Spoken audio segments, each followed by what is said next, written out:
ओम शांति।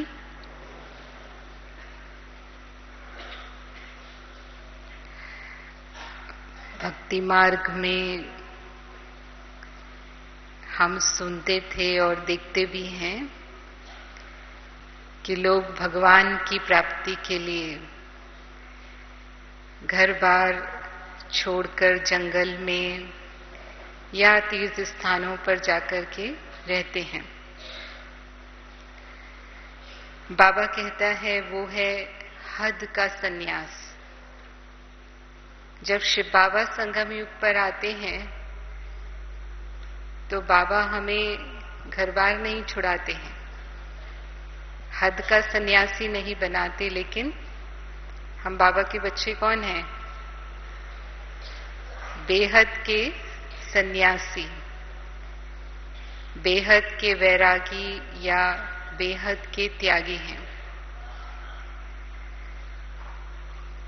जब दुनिया वाले ब्रह्मा कुमारी भाई बहनों को मिलते हैं या उनसे सुनते हैं तो वो देखते हैं कि ये तो श्वेत वस्त्र पहनते हैं, इनका कोई श्रृंगार भी नहीं किया हुआ है, कोई गहने नहीं पहने हैं, और भोजन की शुद्धि, अनेक प्रकार के जब वो हमारे जीवन में त्याग देखते हैं तो कई बार उन्हें बहुत मुश्किल लगता है। लेकिन हमारे लिए ये सहज है, क्योंकि हमें पता है कि इसके पीछे प्राप्ति क्या है। तो जब हम प्राप्ति समझ जाते हैं, उसके महत्व को जानते हैं, तो त्याग करना मुश्किल नहीं लगता, लेकिन त्याग करना भाग्य लगता है। और वो आत्माएं भी जब समझ जाती हैं कि जो कुछ भी हम जीवन में नियम मर्यादाओं का पालन कर रहे हैं उसके पीछे कितनी बड़ी प्राप्ति है, तो फिर उनको भी वो सहज लगने लगता है। तो बाबा ने हमें स्पष्ट किया है कि एक कदम का त्याग और पद्मा पदम हम भाग्यवान बनते हैं। लेकिन पहले एक त्याग का कदम उठाना होता है। सबसे पहले 7 दिन का कोर्स किया हमने, तो जो शूद्र जीवन थी वो शूद्र जीवन का त्याग करके ब्रह्मा कुमारी बने, या सच्चे सच्चे ब्रह्मा मुख वंशावली ब्राह्मण बने। तो ये भाग्य प्राप्त हुआ कि डायरेक्ट ब्रह्मा के बच्चे ब्रह्मा कुमारी ब्रह्मा मुख वंशावली ब्राह्मण कहलाने लगे। तो उस घड़ी से ही बाबा का वर्षा हमें प्राप्त हो जाता है। लेकिन बाबा कहता है कि जो भाग्य प्राप्त होता है उस भाग्य को कुछ बच्चे संभालते हैं और बढ़ाते हैं, लेकिन कुछ बच्चे जो हैं बढ़ाना नहीं जानते हैं उसको, और यहां तक कि कई बार उसे खाकर खत्म भी कर देते हैं। तो त्याग का अर्थ है कि जो चीज, जो वस्तु हमने किसी को दे दी, उस पर से हमारा अधिकार समाप्त हो जाता है। वो जिसको दे दी फिर वो उसकी हो जाती है। शिव बाबा को हम कहते हैं तन मन धन संबंध सब कुछ तेरा, तेरा तुझको अर्पण। तो यानी अगर हमने कहा कि तन तेरा है, तो फिर एक बार शिव बाबा को अगर दे दिया तो फिर उस पर से अपना अधिकार समाप्त हो गया। तो सबसे पहला त्याग कहते ही हैं तन, सबसे पहले तन आता है। तो सबसे पहला त्याग जो बाबा हमसे कराता है वो है देह भान का और देह अभिमान का त्याग। देह का भान भूलना अर्थात अपने को आत्मा समझना। तो इस आत्मिक स्मृति में हम कितना समय निरंतर रह पाते हैं वो ज्यादा आवश्यक है। केवल जान लेना मैं आत्मा हूं वो अलग है, लेकिन आत्मिक स्थिति में व्यवहार में आना, कर्म में आना, या फिर आकारी स्थिति में रहना। यानी अगर हमने ये देह बाबा को दे दी है तो इस देह का सिर्फ हम आधार लेते हैं सेवा करने के अर्थ। फिर हमारा भाव ये होना चाहिए कि इस देह में हम मेहमान हैं और सेवा अर्थ बाबा ने ये मुझे अमानत दिया है और इस अमानत को मुझे कार्य में लगाना है। ये तन मेरा नहीं है, ये पुराना तन शिव बाबा का है। जैसे शिव बाबा तन में प्रवेश होते हैं, तन का आधार लेते हैं, लेकिन थोड़ा समय के लिए, फिर उसके बाद तन से न्यारे हो जाते हैं। तो ऐसे ही आत्मा जब कर्म करती है तो कर्म इंद्रियों का आधार ले रही है, और जैसे ही कर्म समाप्त होता है हम देह भान से न्यारे हो जाएं। लेकिन जो हमारी स्थिति होती है वो ये होती है कि जब हम योग में बैठते हैं तो उस समय तो हमें आत्मा की स्मृति आती है, क्योंकि आत्मा की स्मृति से ही शिव बाबा से योग लगेगा। वो भी थोड़ा समय के लिए हम याद करते हैं कि मैं आत्मा हूं, लेकिन फिर हम वापस देह भान में चले जाते हैं। तो सारे दिन में हम कितना कम समय आत्मिक स्मृति में रह पाते हैं। और इसीलिए बाबा ने इस साल हमें ये अभ्यास दिया था, आपको याद होगा, बाबा ने कहा कि हर घंटे हमें निराकारी स्थिति और आकारी स्थिति का अभ्यास करना है। कम से कम 5 मिनट निराकारी स्थिति और 5 मिनट आकारी स्थिति। तो अगर हम आकारी स्थिति में भी रहते हैं, यानी अगर अपनी डबल लाइट स्थिति में भी हम रहते हैं या अपने भविष्य देवता स्वरूप को भी स्मृति में रखते हैं, तो वो भी देह भान का त्याग है। लेकिन इस पुराने शरीर की स्मृति कम से कम होनी चाहिए। सिर्फ कर्म करने अर्थ मैंने इसका आधार लिया है। जैसे शिव बाबा हम बच्चों को शिक्षा देने के लिए एक पुराने तन का आधार लेते हैं, इसको बाबा कहता है देह भान का त्याग। फिर देह अभिमान, वो भी भिन्न भिन्न प्रकार का है। देह अभिमान जब हम कहते हैं तो फिर उसमें मैंपन आ जाता है, और मैंपन अनेक प्रकार का है।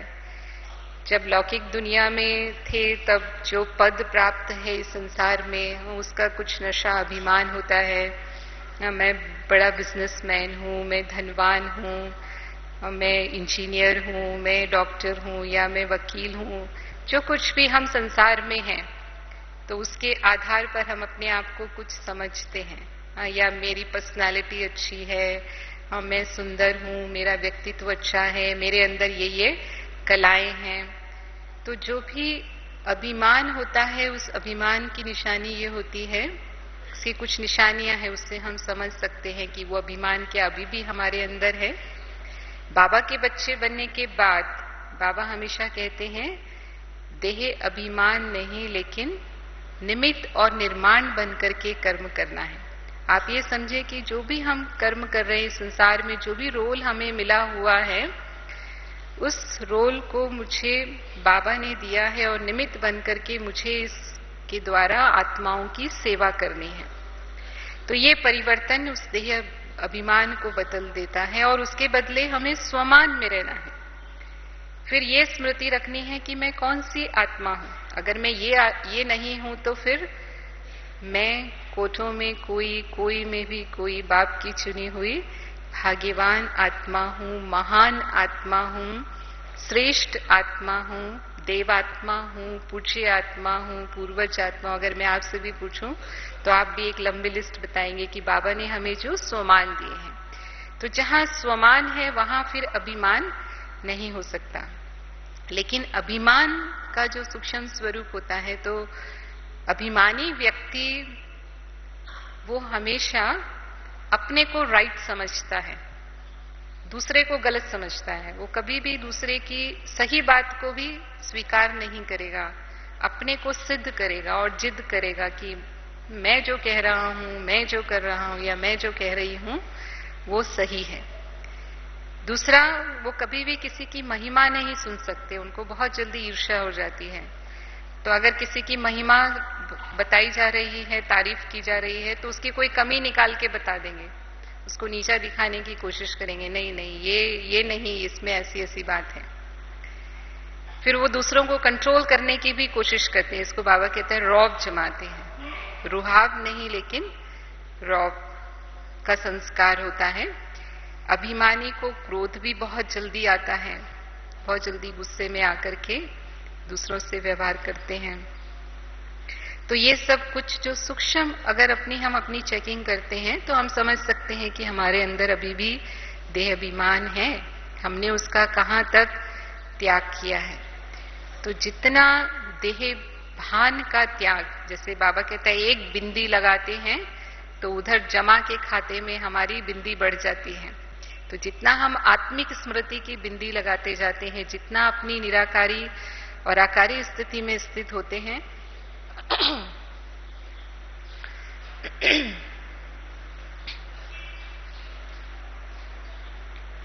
उतना हमारा भाग्य का जमा का खाता बढ़ता जाता है।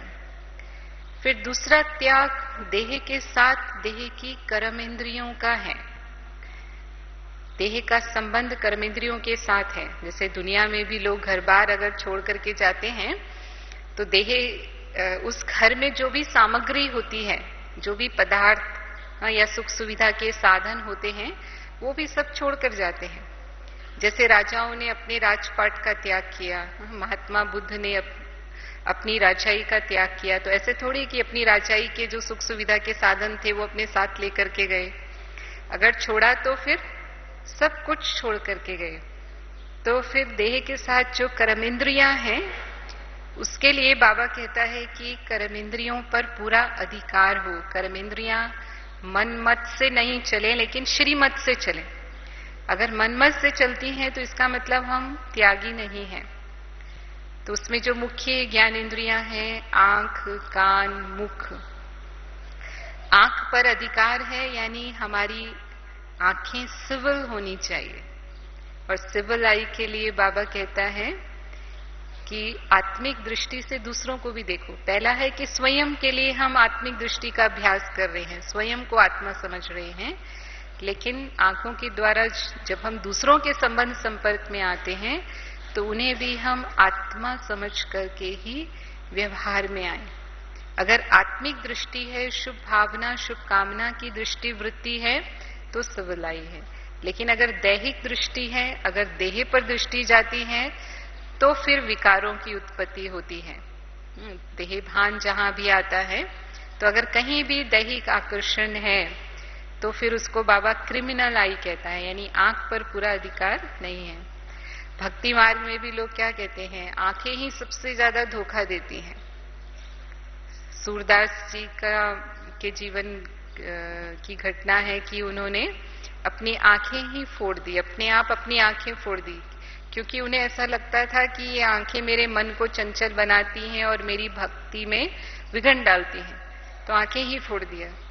तो बाबा हमें ऐसे नहीं कहता है कि कोई हमें अपनी आंखों को बंद रखना है, कोई हमें इस दुनिया में कुछ देखना ही नहीं है, लेकिन देखते हुए भी नहीं देखे, उसके प्रभाव में नहीं आना।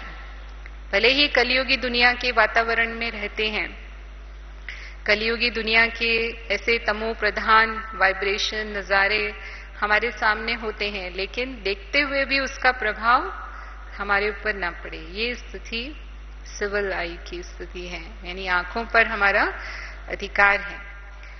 फिर कानों के द्वारा बाबा कहता है कि अधिक से अधिक ज्ञान रतन ही हम कानों के द्वारा सुने। पर चिंतन की बातें, पर दर्शन की बातें हमारे कानों में न जाएं। लेकिन 63 जन्मों की आदत पड़ी हुई है। 63 जन्मों से हम किस्से कहानियां सुनते रहते हैं, तो यहाँ भी भले ज्ञान सुनने में भी रस आता है, ज्ञान सुनने में भी हमें आनंद आता है, लेकिन अगर कोई किसी की निंदा की बातें कर रहा है तो उसमें भी फिर उतना ही रस लेने लगते हैं। हाँ, फिर वो ज्ञान भूल जाता है उस समय। तो कहते हैं ना कि 2 कान भगवान ने क्यों दिए हैं, एक कान से सुनो, दूसरे कान से निकाल दो, लेकिन ऐसा होता नहीं है। कान का जो शेप है ना, वो क्वेश्चन मार्क जैसा है। तो बाबा कहते हैं एक होता है फुल स्टॉप लगाना और एक होता है क्वेश्चन मार्क लगाना।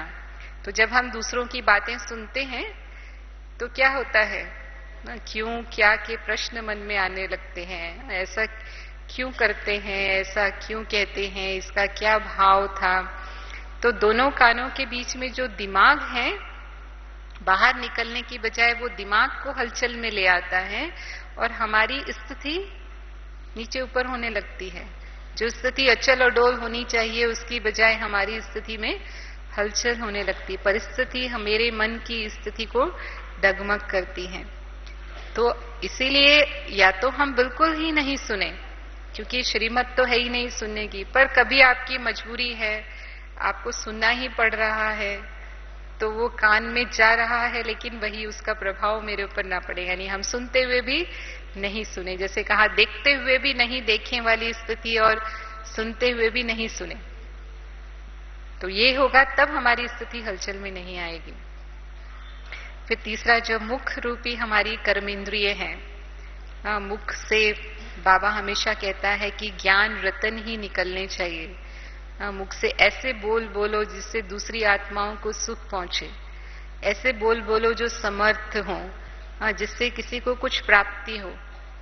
ऐसे बोल मत बोलो जो किसी आत्मा की हिम्मत को कम कर दे, किसी के आशा उमंग उत्साह को कम कर दे, लेकिन उनके उमंग उत्साह को बढ़ा दे, उनके जीवन में हिम्मत को बढ़ा दे। तो उसके लिए 4 बातें बाबा कहता है, कम बोलो, धीरे बोलो, मीठा बोलो और सोच के बोलो।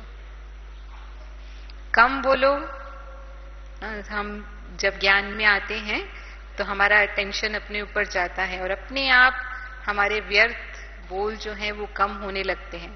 लेकिन अगर कोई पुराने संस्कार हैं किन्हीं आत्माओं के, तो वो कभी कभी बीच बीच में फिर इमर्ज हो जाते हैं। तो अगर ऐसा होता है तो हम मौन का अभ्यास करें। मौन के अभ्यास करके हम अंतर्मुक्ता के सुख का अनुभव करते हैं और उसके बाद ही हम अपना ये संस्कार को परिवर्तन कर सकते हैं।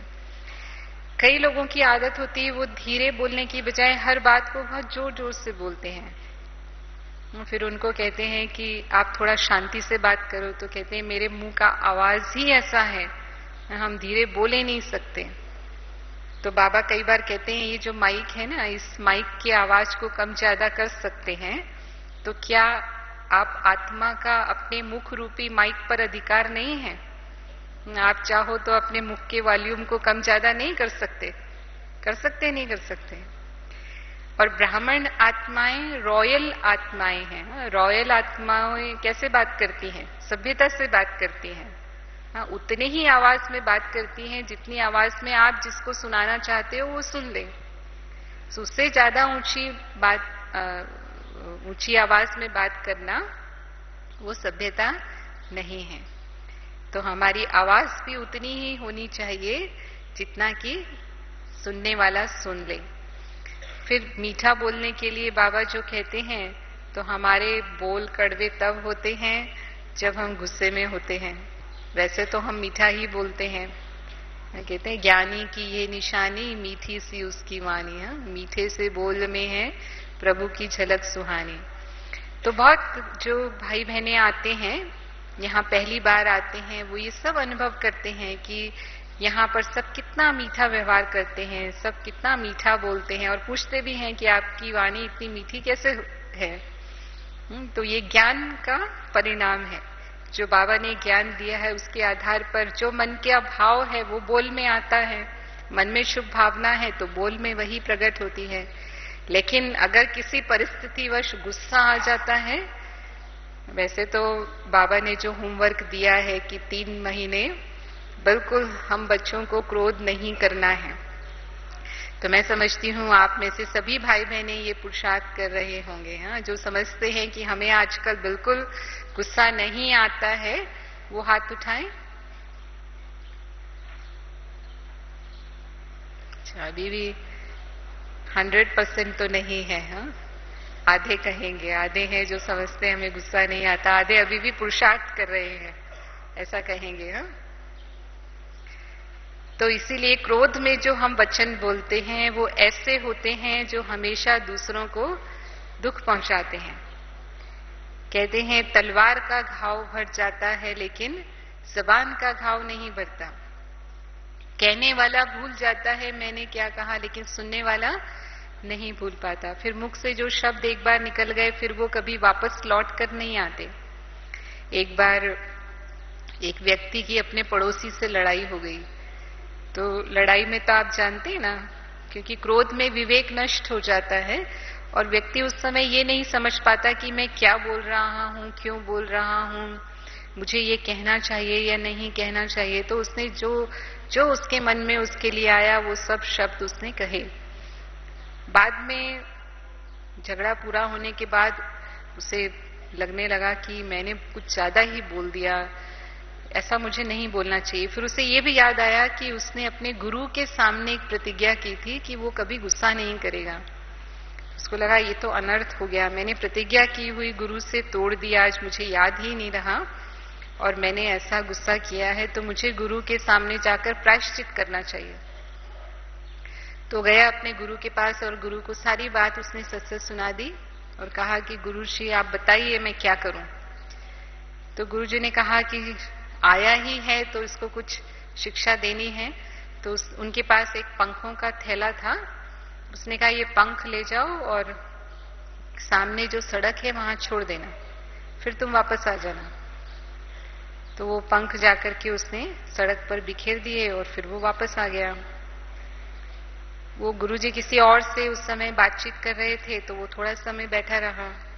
फिर जब वो चला गया तो उसने कहा गुरुजी जैसा आपने कहा था वैसे मैंने कर दिया, वो पंख मैंने सड़क पर छोड़ दिए। उसने कहा कि अब वो पंख समेट करके ले आऊं। तो उसने कहा कैसी बात करते हैं, वो पंख कहां सड़क पर मिलेंगे, इतनी गाड़ियां आ रही हैं जा रही हैं, वो तो सब पंख उड़ गए होंगे। उसने कहा कि तुम लेकर आओ। वो गया, गुरु की आज्ञा थी। हाँ, लेकिन उसे वो पंख मिले नहीं, वो तो कहां के कहां उड़ गए। तो वापस आया, कहा गुरुजी कोई पंख नहीं मिला। तो उसने कहा कि देखो ये मैं तुम्हें समझाना चाहता हूं कि तुम्हारे मुख से जो शब्द निकल चुके हैं वो अब कभी नहीं आएंगे। आगे के लिए सावधानी रखो कि हमेशा जब भी कोई शब्द मुंह से निकालो तो सोच समझ कर निकालो।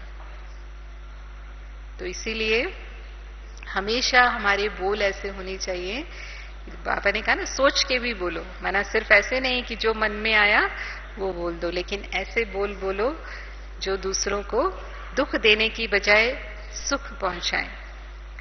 तो क्रोध हमें ज्यादातर क्यों आता है? किसी ने मेरी बात नहीं मानी, कोई मेरे अनुसार नहीं चल रहा है, या जैसा हम नहीं चाहते वैसा वो कर रहा है। ज्यादातर गुस्सा आने का कारण यही होता है। तो उस समय हमें अपने आप को ज्ञान से समझा देना है।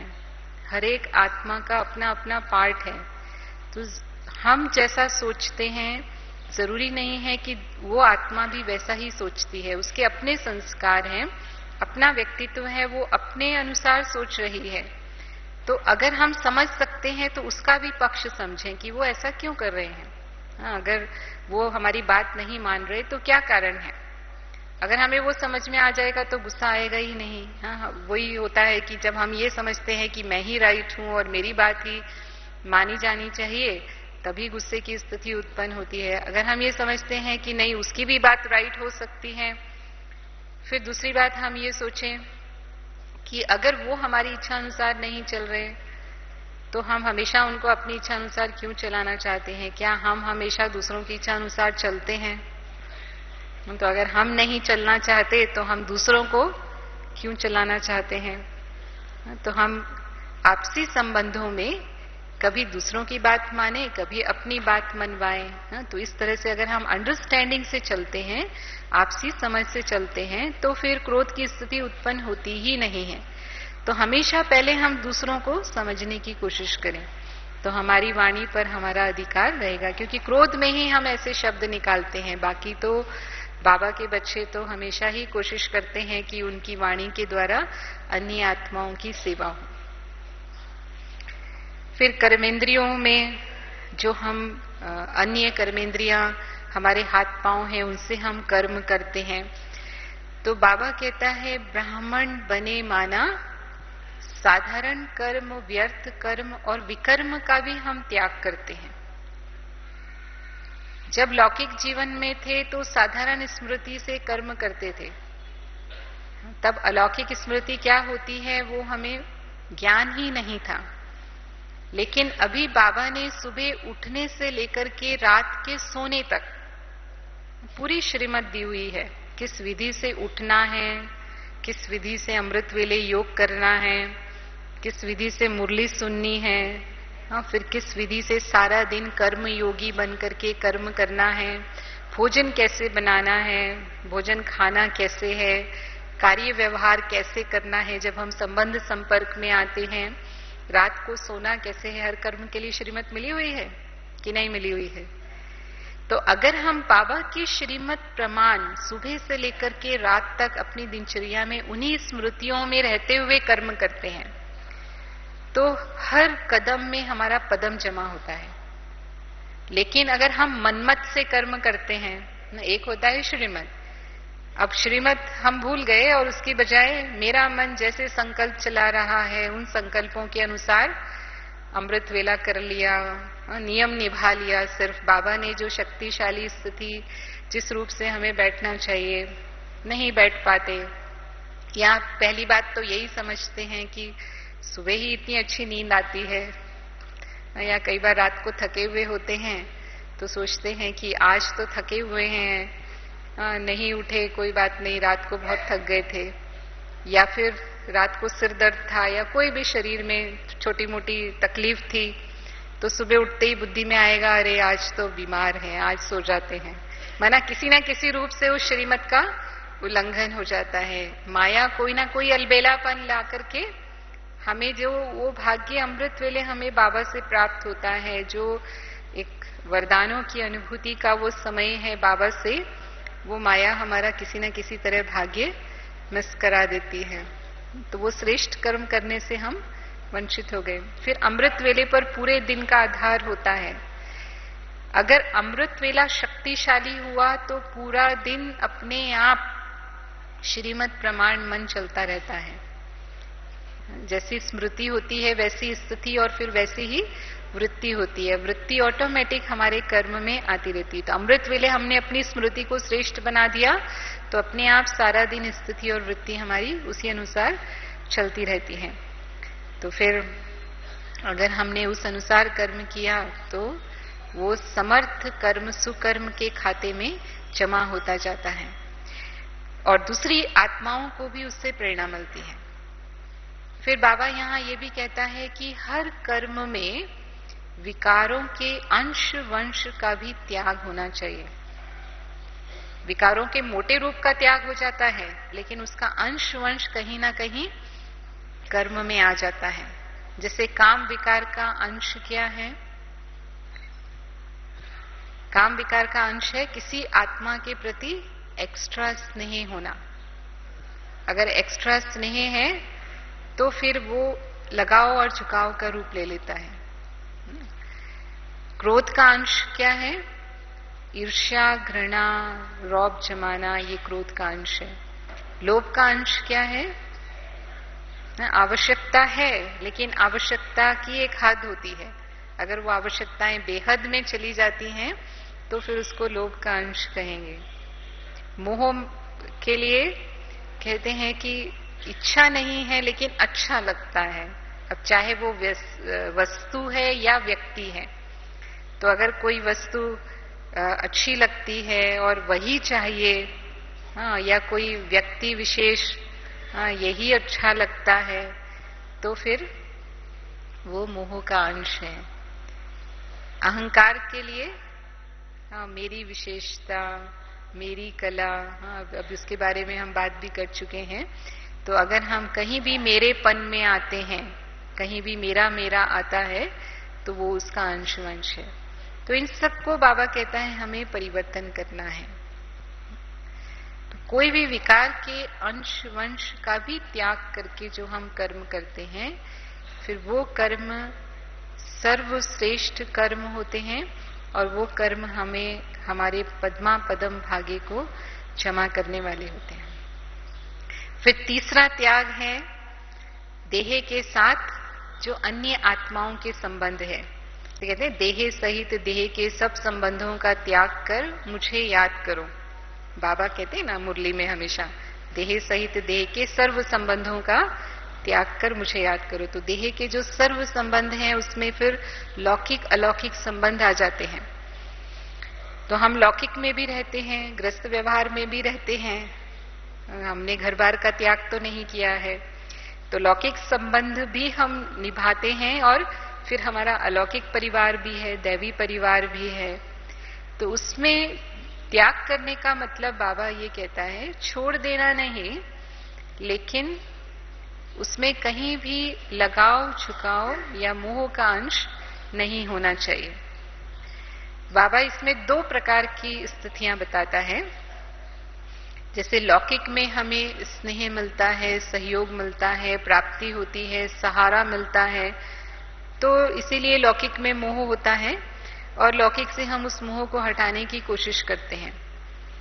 और विशेषकर जिससे बहुत सहारा मिलता है, जिसे हम समझते हैं कि ये मेरे दिल की बात को समझ लेते हैं, अगर मुझे समय पर जरूरत होगी तो यही मेरे हैं, तो उनको हम अपने जीवन का कहीं ना कहीं आधार बना लेते हैं।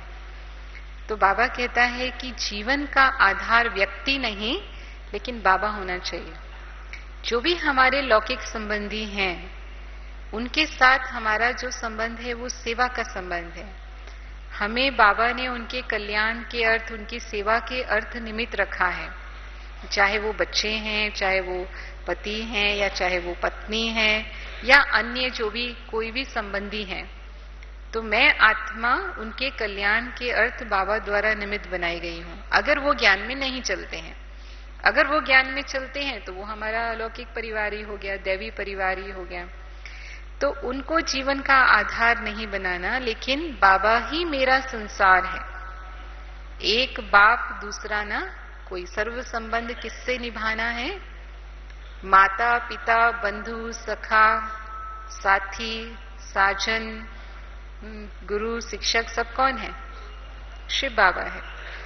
तो वो सर्व संबंध की अनुभूति अगर बाबा के साथ है, माना एक होता है हम ज्ञान से जानते हैं कि बाबा मेरा है, लेकिन एक होता है हम अनुभव से उसे महसूस करते हैं कि बाबा के साथ मेरे सर्व संबंध हैं।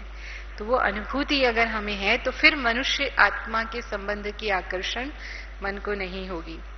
फिर जिनको हम रियली अपना सहारा समझते हैं, कई बार वो सिर्फ स्वार्थ के संबंध होते हैं, वो स्वार्थ से ही हमारे होते हैं ना, कहते हैं मतलब से हमारे होते हैं। जब उनका मतलब पूरा हो जाता है तो कई बार हमें उनसे लगता है कि धोखा मिला। एक बहुत अच्छी कहानी आती है, शास्त्रों में एक बोध कथा आती है उसके ऊपर, कि एक बार एक लड़का किसी महात्मा के प्रवचन सुनने के लिए गया। तो वो प्रवचन सुनने के बाद उससे बड़ी प्रेरणा आई। वो साधु के जो महात्मा थे उनके जीवन से भी उसको बड़ी प्रेरणा मिल रही थी और उसे इच्छा हो रही थी, ऐसे बचपन से ही उसके कुछ संस्कार थे और वो सुनने के बाद उसको बहुत इच्छा हो रही थी कि मैं भी इनके जैसा सन्यासी बन जाऊं।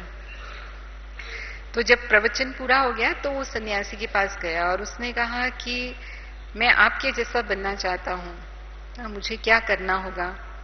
तो उसने कहा कि तुम अपने माता पिता से छुट्टी लेकर के आ जाओ, हम तुम्हें दीक्षा देंगे और अपने जैसा बना देंगे, लेकिन कुछ कर्म जैसा हम तुम्हें बताएंगे वैसे ही ये करने होंगे। उसने कहा वो सब मैं करने के लिए तैयार हूं, लेकिन घर में मेरा बाप नहीं है, मेरी एक बूढ़ी माँ है और उस बूढ़ी माँ का मैं ही सहारा हूं, मैं एक अकेला बेटा हूं और वो मुझे कभी नहीं आने देगी। तो उसने कहा तुम समझते हो माँ तुम्हारी है, तुम्हारे लिए है, तुमसे प्यार करती है? उसने कहा हाँ।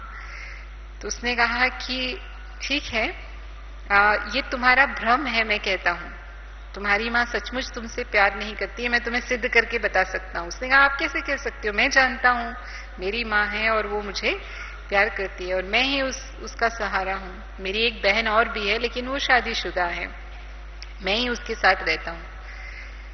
तो उसने कहा कि ठीक है, मैं तुमको कुछ प्राणायाम सिखाऊंगा कुछ दिन के लिए, और वो प्राणायाम से जैसे होते हैं ना प्राण को रोक लेते हैं थोड़ा समय, तो व्यक्ति ऐसा लगता है कि जैसे उसने शरीर छोड़ दिया, पर वो फिर से वापस अपने श्वास चालू कर सकता है। तो उसने कहा मैं सिद्ध कर सकता हूं। तो वो मान भी गया उस बात को कि इसका मोह अपनी माँ से कैसे टूटेगा, तब इसको समझ में आएगा जब ये ये बात उसके सामने आएगी। तो उसने जो है वो प्राणायाम सीख लिया, और जब वो उसमें बिल्कुल कुशल हो गया कि हाँ वो अपनी सांस रोक पाएगा कुछ समय के लिए, तो एक दिन उसने उसको कहा कि देखो तुम अपनी माँ को जाके कहना कि मेरी तबीयत ठीक नहीं है, मैं सो रहा हूं। फिर थोड़े समय के बाद तुम मुख से कुछ आवाज निकालना और अपना प्राणायाम चढ़ा लेना, फिर बाद में मैं संभालूंगा। तो उसने कहा ठीक है। वो गया घर में, तो उसने ऐसे ही किया, और एकदम जब आवाज निकाली उसने, तो माँ ने सोचा इसको क्या हुआ, कह रहा था बीमार है, तो आवाज निकाली माना कुछ हो गया इसको। तो आके देखा तो आवाज की बात तो वो बिल्कुल शांत पड़ा है, उसकी सांस भी नहीं चल रही है। तो घबरा गई बेचारी, उसने फटाफट डॉक्टर को बुलाया। तो डॉक्टर ने देखा तो उसने भी देखा इसकी सांस नहीं चल रही है। तो उसने कहा अरे ये तो मर गया है। तो माँ रोने लगी। उसकी बहन जो थी उसी मोहल्ले में किसी घर में रहती थी, तो वो भी आ गई ये खबर सुन करके। तो वो सन्यासी जो है वो महात्मा जी वो घूमते घूमते वहां पहुंचे। तो माँ ने जैसे ही देखा उनको, डॉक्टर ने तो जवाब दे दिया, उसने कहा मैं कुछ नहीं कर सकता, जो मर गया उसके लिए मैं क्या इलाज करूंगा। तो जब वो चला गया तो उसने कहा हाँ महात्मा जी देखो ये मेरा बेटा, हाँ अच्छा भला था, देखो कैसे चला गया, आप कुछ करो इसके लिए। तो उसने कहा कि मैं कर सकता हूं, मेरे पास एक दवाई है, एक पुड़िया है, लेकिन उसकी एक शर्त है, अगर इसके प्राण डालने हैं तो किसी को इसकी जगह प्राण त्यागने होंगे। तो जो इसके लिए प्राण त्यागने के लिए तैयार है उसको ले आओ, फिर मैं इसको पुड़िया खिला दूंगा। तो उसने उसकी माँ को ही बोला पहले कि भाई आपका बेटा है, आप इससे बहुत प्यार करती हो, तो क्या आप अपने प्राण त्यागने के लिए तैयार हो, मैं इसको पुड़िया खिला देता हूं। तो उसने कहा नहीं नहीं, मैं तो जाने के लिए तैयार नहीं हूं, मेरे ये पोते पोती हैं, इनकी मैं शादी देखना चाहती हूँ, मेरी एक बेटी है, इसको भी तो मुझे संभालना है, इसके लिए कौन है, इसके लिए तो मैं ही हूँ। तो अब ये तो चला ही गया है। वो सुन रहा था क्योंकि वो वास्तव में मरा नहीं था। उसने उसकी बहन को बोला कि चलो ये तुम्हारा भाई है, क्या तुम इसके लिए अपने प्राण त्याग सकती हो। तो उसने कहा नहीं मैं कैसे त्याग सकती हूँ, मेरे छोटे छोटे बच्चे हैं, उनको कौन संभालेगा। हाँ, तो बात तो सही थी उसकी। फिर माँ क्या बोलती है महात्मा जी को, महात्मा जी आपने तो दुनिया त्याग दी है ना, आपका तो कोई नहीं है, आप ही त्याग दीजिए इसके लिए। तो उसने कहा मैं तैयार हूं, क्योंकि उसको तो सच पता था ना। तो उसने फटाफट पुड़िया उसके मुंह में डाली और वो लड़का उठ के बैठ गया। तो उसने वो समझ गया, अभी उस लड़के को बात समझ में आ गई कि मेरी माँ और मेरी बहन को कितना मुझसे प्यार है, और उठ के पूरा वो सीधा महात्मा जी के साथ हो लिया। उसने कहा अब मुझे और कोई भ्रम नहीं है, मेरी माँ को मुझसे कितना प्यार है। तो कहने का भाव क्या है, हाँ हम समझते हैं कि ये मेरे हैं, हमारे हैं, इनको हमसे इतना प्यार है, इनसे हमारा मोह कैसे छूट सकता है। लेकिन बाबा क्या कहता है, हाँ ये सब जब तक उनका स्वार्थ है तब तक उनको आपसे प्यार है, जिस घड़ी वो स्वार्थ पूरा हो जाता है उस घड़ी वो प्यार खत्म हो जाता है। तो जो दुनिया ही खत्म होने वाली है और ये सब विनाशी हैं, बाबा कहते हैं सब जाने वाले हैं, तो उनसे मोह रख के प्यार रख के क्या करेंगे। फिर जब हम अलौकिक परिवार में आते हैं तो अलौकिक परिवार में भी कई बार यही बातें बंधन बन जाती हैं। लौकिक परिवार में बाबा कहता है वो लोहे की जंजीर है मानो, यहाँ हम उसको सोने की जंजीर कहेंगे, लेकिन है तो जंजीर ही ना, है तो बंधन में ही बांधने वाली। यहाँ भी कोई कोई आत्माएं हमें प्रभावित करती हैं, किन्हीं से बहुत स्नेह मिलता है, किन्हीं की कुछ विशेषताएं होती हैं, किसी से हमें बहुत सहयोग भी मिलता है। तो फिर वो लौकिक से मोह निकल करके अलौकिक में हो जाता है। तो वो भी बाबा कहता है कि हमेशा न्यारे बन करके फिर प्यारे बनना है, किसी भी आत्मा के प्यारे नहीं बनना। पहले बाबा के प्यारे बनो, फिर उसके बाद किसी भी आत्मा से संबंध संपर्क में आओ। फिर दूसरे प्रकार का लगाओ, उल्टा लगाओ, बाबा कहता है ये तो है स्नेह सहयोग का लगाओ, जिसका त्याग करना है। लेकिन कई बार हमें किसी आत्मा के दिल पसंद न करने वाले जो कर्म है, जिसको हम कहते हैं ये इसकी कमी है या इसका अवगुण है, वो हमारे सामने आता है। उस आत्मा के साथ हम रहते हैं, उसके संबंध संपर्क में हमें आना होता है, और उसकी ऐसी कोई कमी है जिसके कारण हम परेशान होते हैं मानो। तो हम क्या सोचते हैं, इसको ऐसा नहीं करना चाहिए, ऐसा क्यों करता है, ये समझता क्यों नहीं है, ये ऐसा है, वो वैसा है। न सिर्फ हम खुद चिंतन में लाते हैं लेकिन उसका दूसरों तक भी वर्णन करते हैं। तो बाबा कहते हैं ये भी उल्टा हिसाब किताब उस आत्मा के साथ हमारा बन जाता है और ये हमारे योग की स्थिति को बार बार नीचे ले आता है। आप योग करने बैठेंगे लेकिन योग के समय बाबा याद नहीं आएगा, लेकिन उस आत्मा के प्रति आप जो चाहते हैं ना उसको क्या करना चाहिए वो याद आएगा, तो वो आत्मा ही सामने आती रहेगी। तो कर्म बंधन का बोझ आत्मा पर आ जाता है और जैसे कहते हैं ना कि बोझ नीचे ले आता है। एक उड़ती कला वाली आत्मा, हल्की आत्मा वही उड़ सकती है, लेकिन बोझ वाली आत्मा कभी भी योग में ऊंची स्थिति का अनुभव नहीं कर सकती है। फिर कई बार हम ये भी सोचते हैं कि शिव बाबा तो निराकार है ना, शिव बाबा या तो ब्रह्मा बाबा आकारी हैं या निराकारी हैं, लेकिन साकार में भी तो दुनिया में कोई चाहिए हमारे लिए जिससे हम दिल की बात कह सकें, जिससे अपने मन को हल्का कर सकें। तो क्या शिव बाबा से हम अपने मन को हल्का नहीं कर सकते? निमित्त आत्माओं के लिए बाबा हमें छुट्टी देते हैं। जो निमित्त आत्माएं हैं, अगर कोई ऐसी बात है, हमारा मन उलझन में है और हमारा योग नहीं लग रहा, कई बार ऐसा भी होता है कि जब हमारे मन की स्थिति अच्छी नहीं है, हम किसी समस्या से, परिस्थिति से बहुत परेशान हैं, तो हमारा योग लगता ही नहीं है, बाबा से हमारी रूरियान हुई वो हमें महसूस ही नहीं होता है। तो बाबा कहते हैं जो निमित्त है उस निमित्त के सामने आप जाकर के अपना दिल हल्का कर सकते हो, नहीं तो आप बाबा के कमरे में बैठो। लेकिन सब जगह नहीं, कोई भी आत्मा को हम कुछ भी अपने दिल की बात सुनाएं और उसके साथ कर्म का हिसाब किताब जोड़ें।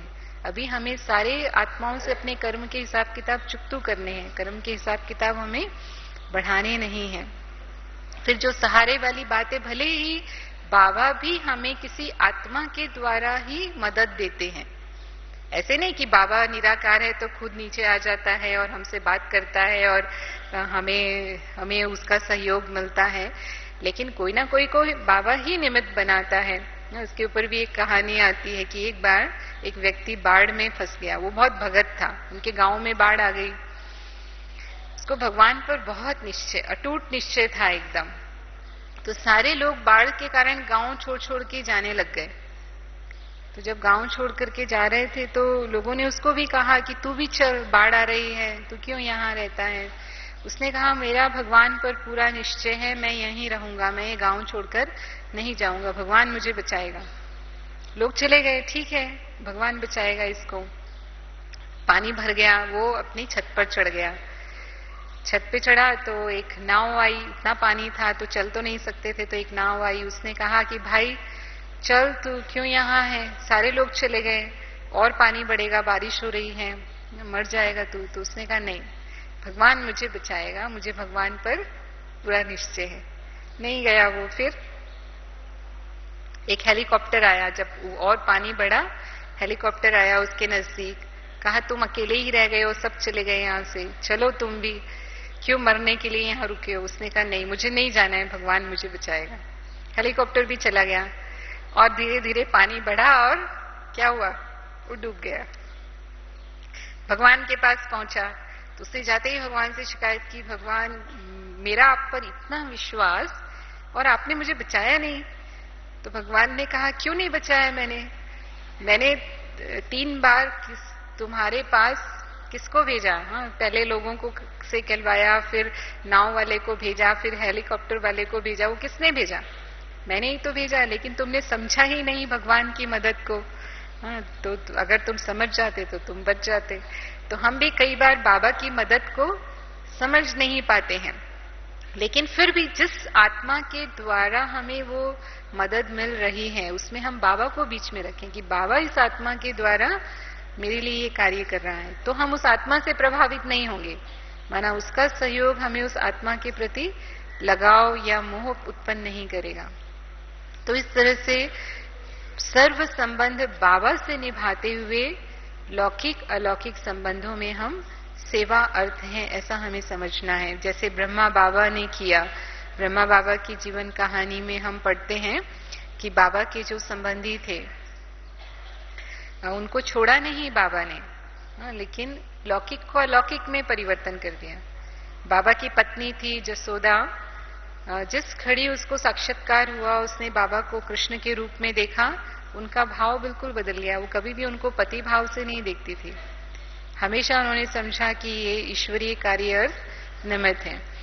उनकी बेटी निर्मल शांता दादी जी, उनको जब कृष्ण का साक्षात्कार हुआ, उसके बाद उनका भी अपने पिता का भाव, लौकिक पिता का भाव बदल करके ये मेरे अलौकिक पिता हैं, वो भाव हमारे भी अलौकिक पिता हैं, और उन्होंने भी फिर वही समझा। तो जो भी लौकिक संबंध थे, उन संबंधों की सेवा की। तो हमें भी बाबा यही कहते हैं कि हमें फॉलो फादर करना है, जो ब्रह्मा बाबा ने किया वही हमें भी करना है। और उसके बाद कई बार जब हम कुछ विशेष हो जाते हैं तो फिर नाम मान शान की बात आती है। मेरा नाम होना चाहिए, लोगों को मुझे मान देना चाहिए क्योंकि हम भी कुछ हैं, या हमारा शान होना चाहिए। ये सूक्ष्म चीजें हैं, एक स्थूल है और दूसरा सूक्ष्म है। तो ये सूक्ष्म कामना भी आत्मा की रहती है। तो बाबा कहता है संगम युग पर हमें किसी भी प्रकार की कोई हद की इच्छा नहीं होनी चाहिए, हद की इच्छाओं का भी त्याग करना है। सबसे पहली बात कि हमारा नाम कौन लेता है? स्वयं भगवान हमारा नाम लेता है, उससे ऊंचा नाम किसका होगा? इतना श्रेष्ठ स्वमान स्वयं भगवान हमें देता है, ऐसा स्वमान दुनिया में कोई नहीं दे सकता। तो जो बेहद की प्राप्ति है, उस बेहद की प्राप्ति को हम स्मृति में रखें। हद के नाम मान शान में हमें नहीं जाना है। हद में किसी ने हमारा नाम नहीं लिया तो उसके भी त्यागी, अगर हमने उसका त्याग किया तो वो भाग्य हमारा जमा हो जाएगा। मानो आपका नाम होना चाहिए पर नहीं होता है, किसी कारण से आपका नाम नहीं लिया जाता है, किसी दूसरे का ले लिया जाता है आपकी जगह, जिसका वास्तव में नहीं होना चाहिए। काम आपने किया है, नाम दूसरे का हो रहा है, ऐसा भी हो जाता है कई बार। तो फिर फीलिंग आती है कि मेरा नाम क्यों नहीं। बाबा ने कहा मानो आपका मिस हो गया किसी की गलती से, तो भगवान की डिक्शनरी में पहले आपका नाम है, विजय माला में आपका नाम पहले होगा। जो त्याग आपने किया उसका भाग्य आपको प्राप्त होने वाला है। जैसे बाबा कहता है सहन किया, अगर बाप की आज्ञा का पालन किया, बाप की आज्ञा के कारण सहन किया ना, बाबा कहता है सहन करो, तो वो सहन किया माना वो आपका 21 जन्मों का वो भाग्य जमा हो गया। और जिस आत्मा के प्रति सहन किया वो आपका गायन करने वाली है, भविष्य में जाकर के वो आपकी भक्त आत्मा बनने वाली है। तो हम प्राप्ति को स्मृति में लाएंगे अगर, तो वो हमें त्याग नहीं लगेगा। तो इसीलिए हमेशा जो भी बाबा हमसे त्याग करवा रहे हैं, या जो बाबा ने हमें श्रीमत दी है, उस श्रीमत के अनुसार हम चलते हैं तो पद्मा पदम भाग्यवान, हर कदम में हम हैं, वो भाग्य हमारा जमा होता जाता है। ओम शांति।